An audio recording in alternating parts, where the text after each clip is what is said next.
Ito na sila. Okay. Isa-isa na. Ito muna.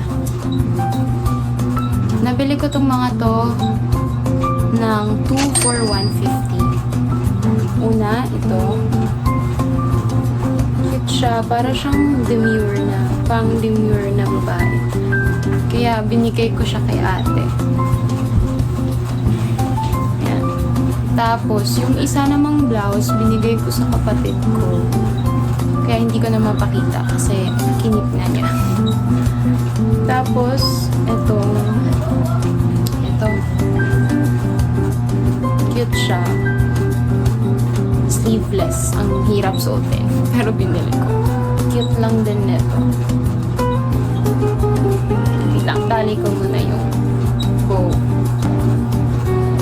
Cute, diba? Parang mabait na student. Tsaka cute yung mga buttons niya. Heart.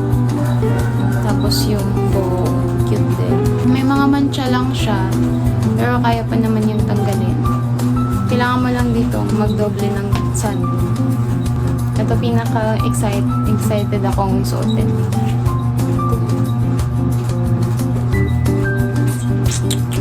Gusto ko yung kwelyo niya. Ayan, ang garaw. Tapos gusto ko yung kulay niya kasi wala pa akong gray na mga damit. Kaya nung nakita ko to, kinuha ko kagad. Sabi ko, non-negotiable lang. Kukunin kagad.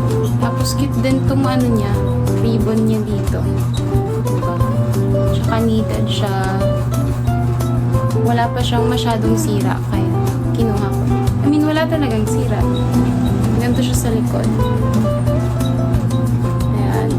Siguro maganda tong i-pair sa white na trouser or white na mini skirt. Or pwede ding parang leather na mini skirt or tapos boots.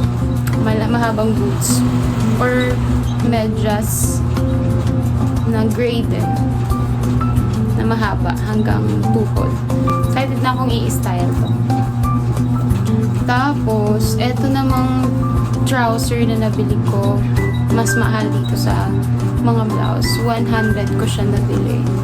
Pero, kinuha ko pa din kasi yung una kong nabili na trouser for 100 pesos din na Uniqlo yung brand. Ninakaw sa sampayan. Kaya bumili na lang ako ng bago. Ganyan kahaba ang legs ng babae. Ayan, yung detail. Made in Korea. Large lettering. Ayan yung brand niya. Mas gusto ko actually yung una kong nabili. Kasi may lagayan siya ng belt. Ito wala eh.